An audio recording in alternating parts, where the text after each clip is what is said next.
Buscant la sostenibilitat i l'estalvi energètic, pensem que cada gest en això suma molt i ens fa més grans, i perquè aquest equip de govern no només pensa en un projecte de Diputació a 4 anys, sinó pensem en un projecte de llarg recorregut que li proporcione a este territori l'eficiència, equilibri i que ajude a que al final siguem més sostenibles i que tinguem una província més equitativa. Per això, el Pla Resol. Aquest pla té dins 3 grans àrees. La part més important o el gros d'aquest pla és la instal·lació, l'ajuda a la instal·lació de les plaques d'energia renovable i d'autoconsum en els sostres o instal·lacions municipals dels municipis. Este plan està pensat per a que tingui 5 milions d'euros en 4 anys,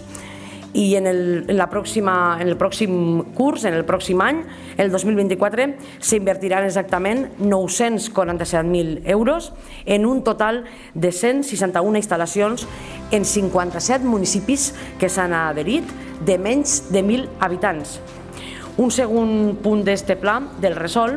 és la contractació centralitzada del subministrament elèctric. Anem a seguir en la central de compres per supost, però, a diferència de l'equip anterior, anem a treballar en preus indexats, que això el que permetirà és que els municipis que se sumen a aquesta central de compres estiguen tots els dies pagant la seva energia al preu diari de mercat i que es permetirà optimitzar i ahorrar costos. I l'última part,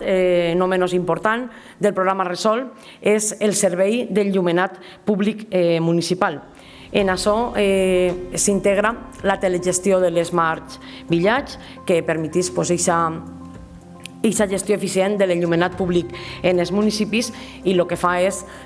canviar les lluminàries en el propi municipi, a passar-les a LED, i a partir d'ahir ficar el control que ens permet en quines hores, tot de manera digital, té que estar les llums enceses i intentant buscar el cost, ahorrar el major cost possible.